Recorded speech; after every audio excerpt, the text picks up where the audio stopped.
miny, mo.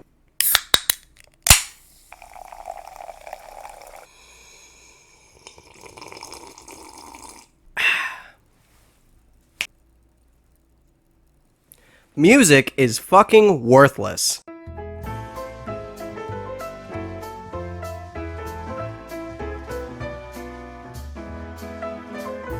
Taylor Swift, more like Taylor swiftly taking over my For You page. 21 Pilots, more like I grabbed 21 guys and lit them with pilots so that I could get the next 21 Pilots album early as a sacrifice, even though the last one came out like a month ago. Travis Scott, more like I am not that big of a Travis Scott guy, I'm not gonna lie. This is a penny. I know you can't tell in this lighting, but I promise, it's a penny. If you were to divide this penny up into 7 tiny little tiny pennies that made up 1 penny, like a fraction of a cent, that would still be almost 100 times more valuable than any song on Spotify right now. And it is all because of this stupid idiot right here. We hate this guy. Hate him. And I would love to explain to you why we hate him so very much. As you can see here, I made a chart. This chart indicates the exact price of what an album and a song was back in the 1950s all the way to the 2020s. I'm not going to explain economics to you. All you need to know is that the last 2 columns is how much it's worth today. Red means it's a vinyl, so like that was the main way you consumed music at the time, was through vinyl records or radio. The blue means it was in a CD, and the green is Spotify's metrics,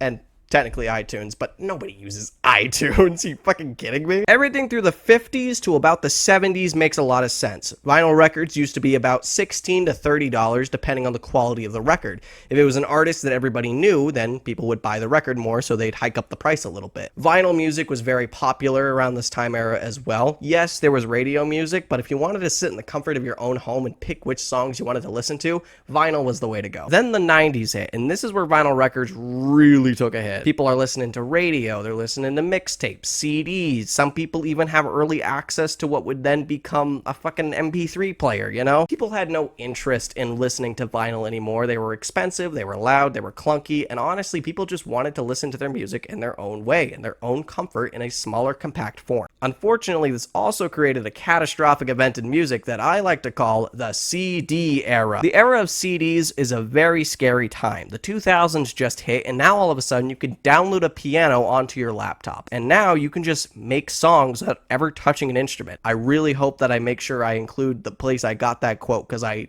just stole that. It was far easier to sign artists that could make their own music using a laptop and a microphone. And now that everyone can make music, the music is getting worse. This is called music inflation, where the quantity exceeds the quality of the music, creating this just messy mesh pool of just hundreds and hundreds of songs that come in waves and waves and waves, a new song of the year every other week, and it all sounds the exact same, and it's auto-tuned, and it's shit.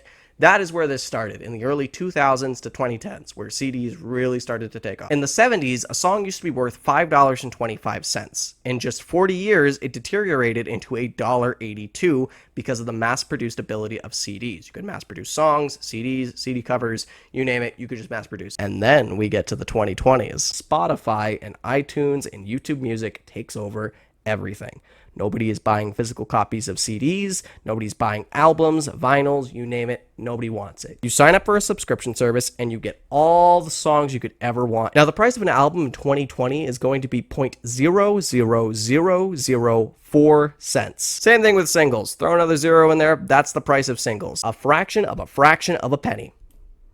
And then this is the part where I tell you how Spotify ruined the worth of music. Spotify releases 100,000 new songs every single day. That is 30,000 songs a month. A Spotify subscription is $10.99 for 30 days. If you divide $10.99 by 30, you're paying 37 cents a day for 100,000 songs. That's about 1,000 albums a day. Again, 37 cents. And if you divide 1,000 by that 37 cent marker, that leaves you with a fraction of a fraction of a fraction of a penny per album. See, Spotify is a subscription service. Meanwhile, everything before that has been purchasable only. So if you went and purchased a vinyl disc, you owned the vinyl disc and you could listen to the songs over and over and over again on repeat. Every song could be valued at a different price depending on the person who made the song.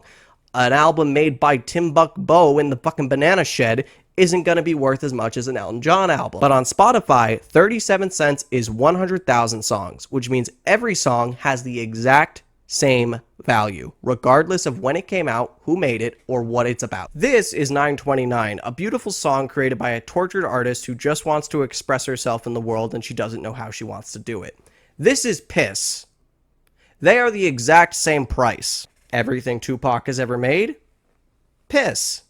Same price. But why the fuck does this even matter? Isn't everyone who works on music already rich? Who cares if the price of a song is going down? That just means a little less money in the elite's pockets, am I right? Let's say it's the 60s. You're an up-and-coming artist and you just released your first album. You'll receive about 30% of the profit. That means if you released a single one of those songs for $3, you would earn 60 cents. Sell 100,000 copies of that song, you just made $60,000. Congratulations. You also probably have a coke addiction because like every person from the 60s has a coke addiction. Now let's compare that to today's statistics. Billie Eilish's new song, Birds of a Feather, has a little over 300 million streams right now as of recording this. Her song has made $978,000. But if it was the 60s, it'd be a little bit closer to 5 mil. And it's all song inflation's fault. Every single day, 100,000 songs get uploaded. And every single day, the worth of a song becomes a little bit less because of just the sheer amount of them.